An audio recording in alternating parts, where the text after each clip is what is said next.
Hello दोस्तों, exam trigger में आपका फिर से एक बार स्वागत है। आज हम लोग डिस्कस करने वाले हैं आज के कुछ इंपॉर्टेंट करंट अफेयर्स की, क्योंकि एग्ज़ाम में करंट अफेयर्स की काफ़ी इंपॉर्टेंट रोल रहती है। इसलिए आज करंट अफेयर्स करेंगे और आज आज जो इसमें है कुछ एमसीक्यूज़ के क्वेश्चन हैं और कुछ इंपॉर्टेंट नोट्स हैं जो आपके साथ शेयर करने वाला हूँ। तो चलिए शुरू करते हैं। इससे पहले अगर आप चैनल पर नए हैं तो प्लीज़ चैनल को सब्सक्राइब कर बेल आइकन को प्रेस कर लें, ताकि आने वाली वीडियोज़ की नोटिफिकेशन आप तक सबसे पहले पहुँचे। तो चलिए शुरू करते हैं आज के करंट अफेयर्स जो हमारा एमसीक्यूज़ में है। क्वेश्चन नंबर 1 कहता है, हाल ही में विश्व स्तर के बैडमिंटन केंद्र के लिए विशाखापत्तनम में आधारशिला किसने रखी है? आपके ऑप्शन है ए साइना नेहवाल ने, ऑप्शन बी पीवी सिंधु ने, ऑप्शन सी किदाम्बी श्रीकांत ने, या फिर ऑप्शन डी प्रकाश पादुकोण ने। दोस्तों, हाल ही में जो विश्व स्तर के बैडमिंटन केंद्र के लिए विशाखापट्टनम में आधारशिला रखी है वो है पीवी सिंधु। याद रखेंगे, ऑप्शन नंबर बी इसका राइट आंसर हो जाएगा। ये है पीवी सिंधु और पीवी सिंधु ने ही विशाखापट्टनम में आधारशिला रखी है बैडमिंटन केंद्र के लिए। याद रखेंगे। आगे बढ़ते हैं अगले क्वेश्चन की तरफ। अगला हमारा इंपॉर्टेंट क्वेश्चन कहता है आज के करंट अफेयर्स में, भारत और ऑस्ट्रेलिया के बीच में जो ऑस्ट्रा हिंद संयुक्त सैन्य अभ्यास का तीसरा संस्करण कहाँ पर आयोजित किया जा रहा है? याद रखेंगे, आपके ऑप्शन से ए मुंबई में, ऑप्शन बी पुणे में, ऑप्शन सी सिडनी में, या फिर ऑप्शन डी नई दिल्ली में।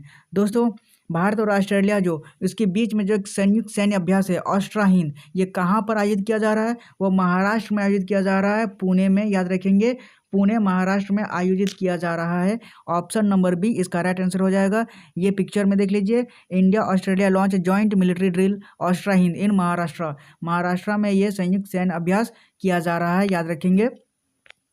आगे बढ़ते हैं। आगे कहता है क्वेश्चन नंबर 3 आज का इंपॉर्टेंट करंट अफेयर्स है, हर्षवर्धन अग्रवाल आधिकारिक रूप से FICCI के अध्यक्ष के पद पर कब ग्रहण किए हैं? याद रखेंगे, हाल ही में ये FICCI के अध्यक्ष के रूप में पद संभाले हैं। वो कब किए हैं, यही डेट्स आपको पूछा है। कौन किया है? हर्षवर्धन अग्रवाल, यही आपको बताना है। आपके ऑप्शन से ए 15 नवंबर को, ऑप्शन बी 21 नवंबर को, ऑप्शन सी 20 नवंबर को, या फिर ऑप्शन डी 10 नवंबर को।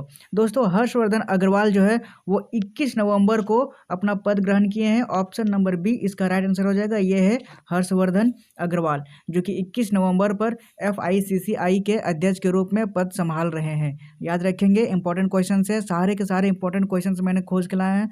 याद रखेंगे। आगे बढ़ते हैं। आगे हमारा क्वेश्चन नंबर 4 कहता है आज के करंट अफेयर्स की, सुप्रीम कोर्ट के निर्देश के जवाब में केंद्रीय पर्यावरण मंत्रालय ने पराली जलाने के दंड के संबंध में क्या कार्यवाही की है? याद रखेंगे दोस्तों, आपके ऑप्शन से ए दंड को 2 गुना कर दिया है, या फिर ऑप्शन बी दंड को घटा दिया है, या फिर ऑप्शन सी दंड को पूरी तरह से हटा दिया है, या फिर ऑप्शन नंबर डी है बिना दंड के चेतावनी सिर्फ जारी की है। दोस्तों, सुप्रीम कोर्ट ने एक आदेश दिया है, केंद्रीय पर्यावरण मंत्रालय ने जो पराली जलाने का जो पुआल गांव में होता है उसको जलाने के दंड के संबंध में दंड को 2 गुना कर दिया है। याद रखेंगे, ऑप्शन नंबर ए इसका राइट आंसर हो जाएगा। पुआल जलाने से दंड को 2 गुना कर दिया है।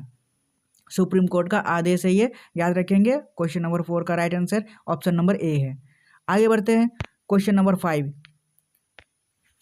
5 कहता है, कौन सा महत्वपूर्ण विकास 8 नवंबर को बेंगलुरु के institute for social and economic change जो ISEC है में उद्घाटन किया गया है? आपके ऑप्शन से ए एक डिजिटल संख्या घड़ी की, ऑप्शन बी एक नया आर्थिक अनुसंधान केंद्र की, या फिर ऑप्शन सी एक सौर ऊर्जा संयंत्र की, या फिर ऑप्शन डी एक अध्यक्ष ऊर्जा केंद्र की।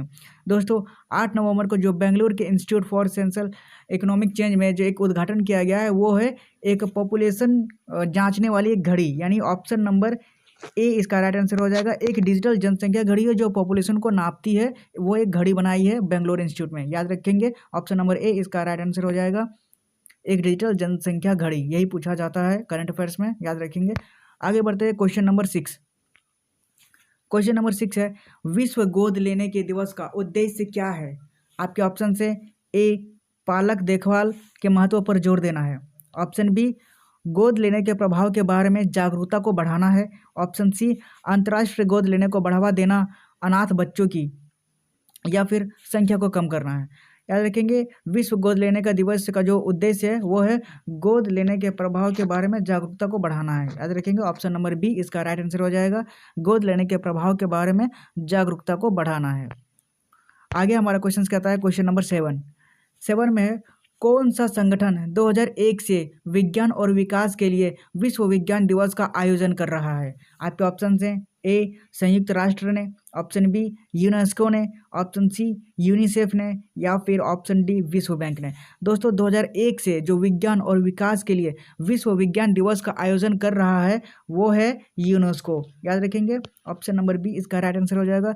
यूनेस्को ने ही विश्व विज्ञान दिवस 2001 से विज्ञान और विकास के लिए ये दिवस आयोजन कर रहा है। यूनेस्को हमारा राइट आंसर हो जाएगा।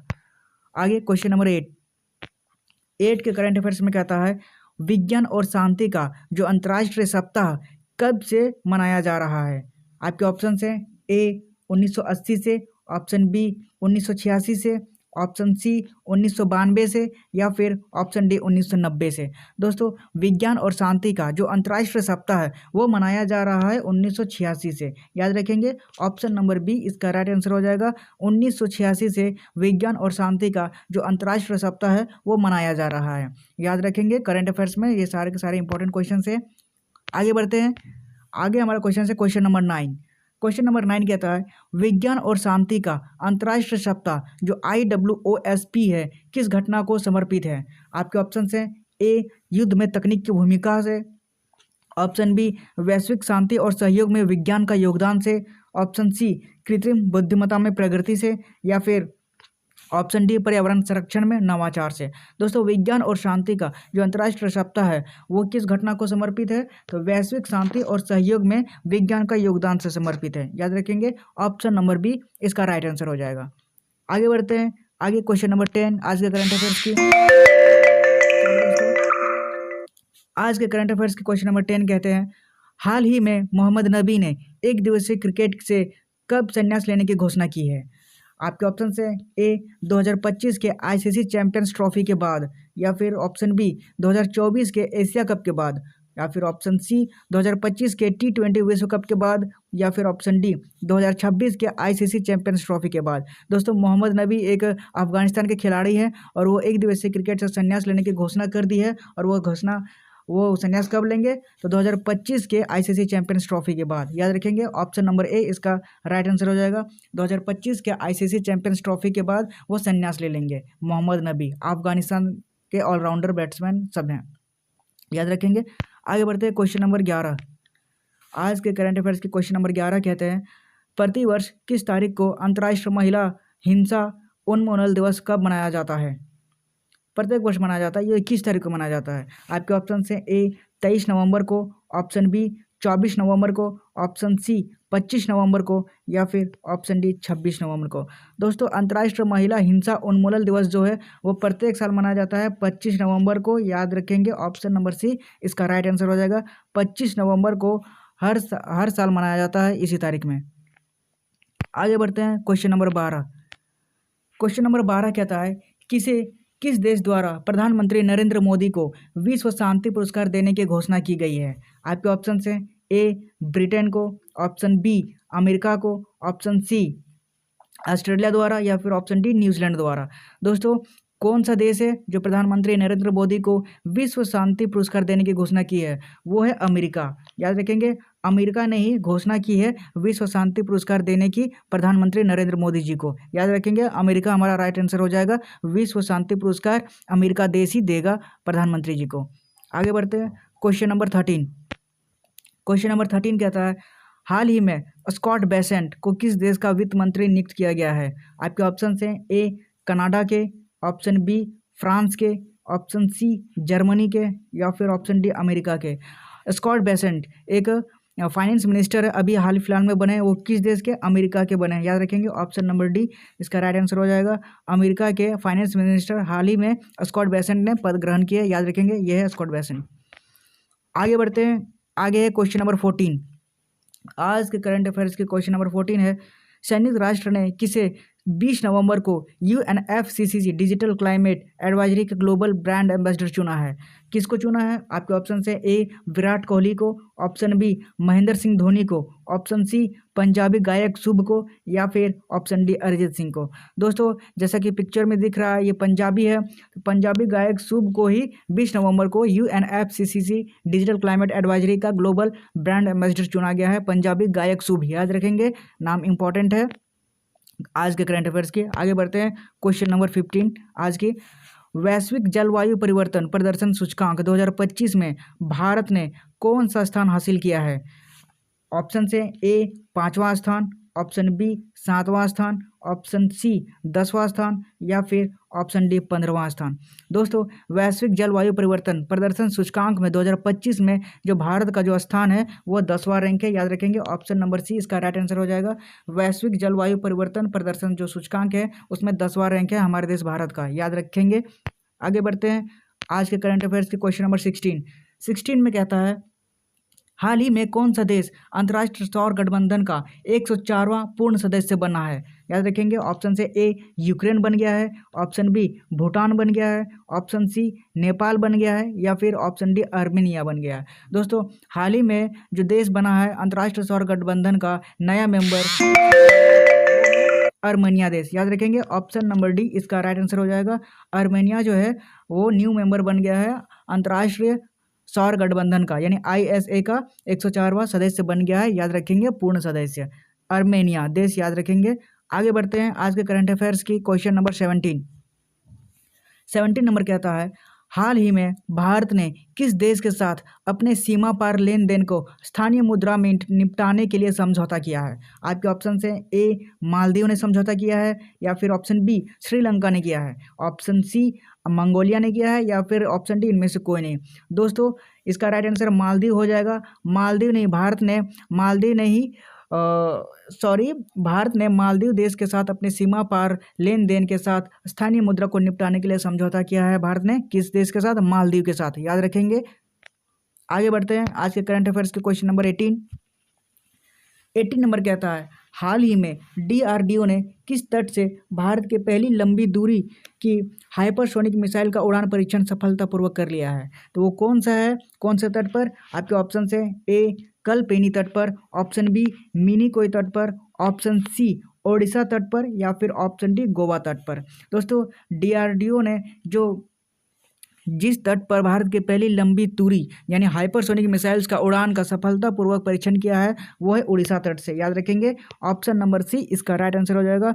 उड़ीसा तट से ही DRDO ने भारत की पहली लंबी दूरी जो हाइपरसोनिक मिसाइल है उसका सफलतापूर्वक परीक्षण किया है, याद रखेंगे, उड़ीसा से। आगे बढ़ते हैं आज के करंट अफेयर्स के क्वेश्चन नंबर 19 में कहता है हाल ही में कहाँ देश की पहली आत्मनिर्भर गौशाला का शुभारंभ हुआ है? आपके ऑप्शन से ए ग्वालियर में, ऑप्शन बी इंदौर में, ऑप्शन सी सूरत में, या फिर ऑप्शन डी पुणे में। दोस्तों कहाँ देश की पहली आत्मनिर्भर गौशाला का शुभारंभ किया है? वह ग्वालियर। ग्वालियर एक ऐसा जगह है जहाँ पहली आत्मनिर्भर गौशाला का शुभारंभ हुआ है, याद रखेंगे। ग्वालियर हमारा राइट आंसर हो जाएगा, ऑप्शन नंबर ए। आगे बढ़ते हैं आज के करंट अफेयर्स के क्वेश्चन नंबर 20 में कहता है हाल ही में किस देश ने खाद्य जनित बीमारियों को राष्ट्रीय आपदा घोषित किया है? आपके ऑप्शन से ए भूटान ने, option B Nepal, option C Japan ने, या फिर ऑप्शन डी दक्षिण अफ्रीका ने। दोस्तों इसका राइट आंसर हो जाएगा दक्षिण अफ्रीका। दक्षिण अफ्रीका ने ही खाद्य जनित बीमारियों को राष्ट्रीय आपदा घोषित कर दिया है। दक्षिण अफ्रीका हमारा राइट आंसर हो जाएगा, ऑप्शन नंबर डी। आगे बढ़ते हैं आज के करंट अफेयर्स के क्वेश्चन नंबर 21 कहता है प्रधानमंत्री नरेंद्र मोदी का 24 नवंबर को आयोजित मन की बात कार्यक्रम हुई। इस कार्यक्रम की कितनी कड़ियाँ थी? याद रखेंगे। आपके ऑप्शन से ए 114वीं, या फिर ऑप्शन बी 115वीं, ऑप्शन सी 116वीं, या फिर ऑप्शन डी 117वीं। दोस्तों नरेंद्र मोदी का अभी आयोजित मन की बात एक कार्यक्रम हुई थी। इस कार्यक्रम में कितनी कड़ियाँ थी? तो वो 116वीं थी, याद रखेंगे। ऑप्शन नंबर सी इसका राइट आंसर हो जाएगा। 116वीं कड़ी थी 24 नवंबर को आयोजित मन की बात एक कार्यक्रम में, याद रखेंगे, 116वीं। आगे बढ़ते हैं आज के करंट अफेयर्स के क्वेश्चन नंबर 22 कहता है हाल ही में कितने युवा कलाकारों को वर्ष 2022 और 2023 के लिए उस्ताद बिस्मिल्लाह खान युवा पुरस्कार को से सम्मानित किया गया है? 2024 में 2022 और 23 के लिए 2024 में सम्मानित किया गया है कितने युवा कलाकारों को? याद रखेंगे आपके ऑप्शन से ए 50 कलाकारों को, ऑप्शन बी 65 कलाकारों को, ऑप्शन सी 82 कलाकारों को, या फिर ऑप्शन डी 92 कलाकारों को। दोस्तों युवा कलाकारों को जो 2022 और 23 के लिए उस्ताद बिस्मिल्लाह खान पुरस्कार दिया गया है वो है 82 कलाकारों को। ऑप्शन नंबर सी इसका राइट आंसर हो जाएगा। 82 कलाकारों को उस्ताद बिस्मिल्लाह खान युवा पुरस्कार दिया गया है 2024 में, हाल ही में, याद रखेंगे। आगे बढ़ते हैं आज के करंट अफेयर्स के क्वेश्चन नंबर 23 कहता है संयुक्त राष्ट्र सतत पर्यटन घोषणा पर कितने से अधिक देशों ने हाल ही में हस्ताक्षर किए हैं? आपके ऑप्शन से ए 40 देशों ने, ऑप्शन बी 50 देशों ने, ऑप्शन सी 60 देशों ने, या फिर ऑप्शन डी 70 देशों ने। दोस्तों हाल ही में जो संयुक्त राष्ट्र सतत पर्यटन घोषणा पर अधिक देशों ने हाल ही में हस्ताक्षर किए हैं वो कितने देश हैं? तो 50 से भी ज़्यादा देश ने हस्ताक्षर किए हैं, याद रखेंगे। 50 हमारा राइट आंसर हो जाएगा। संयुक्त राष्ट्र स्वतंत्र पर्यटन घोषणा पर 50 देश से अधिक देशों ने हाल ही में हस्ताक्षर किए हैं, याद रखेंगे। आगे बढ़ते हैं आज के करंट अफेयर्स के क्वेश्चन नंबर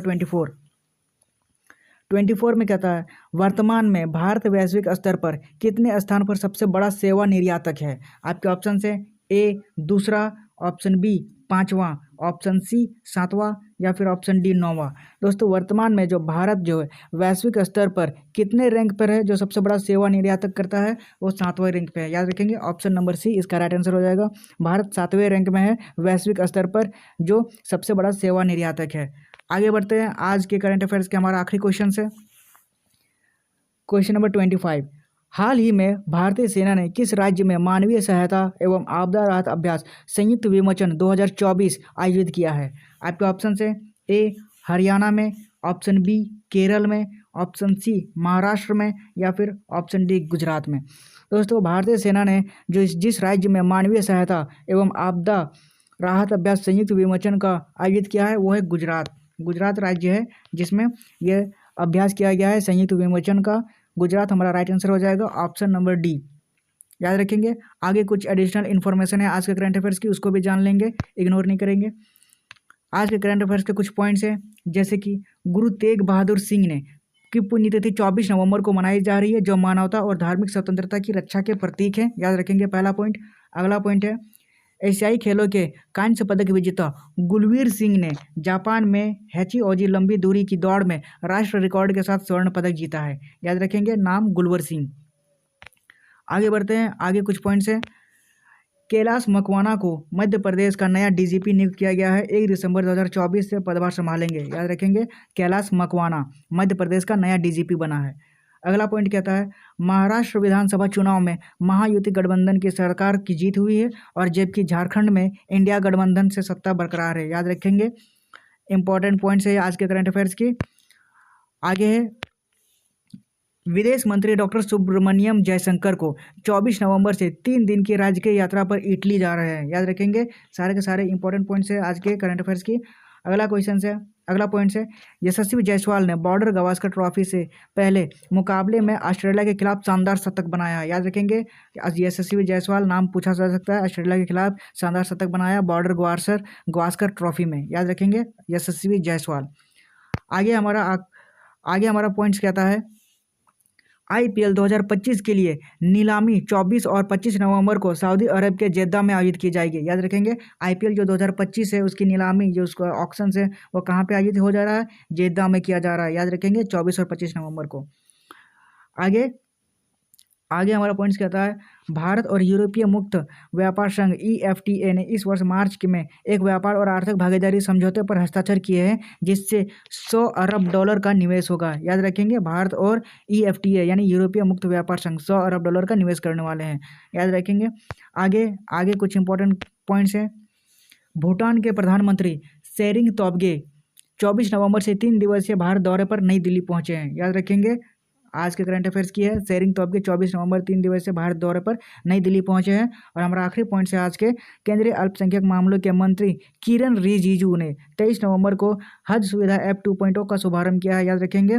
कौन है? किरण रिजिजू ने याद रखेंगे इंपॉर्टेंट ये सब पॉइंट्स है। आज के लिए इतना ही, मिलते हैं अगले वीडियो में, अगले करंट अफेयर्स में। तब तक के लिए थैंक यू, बाय।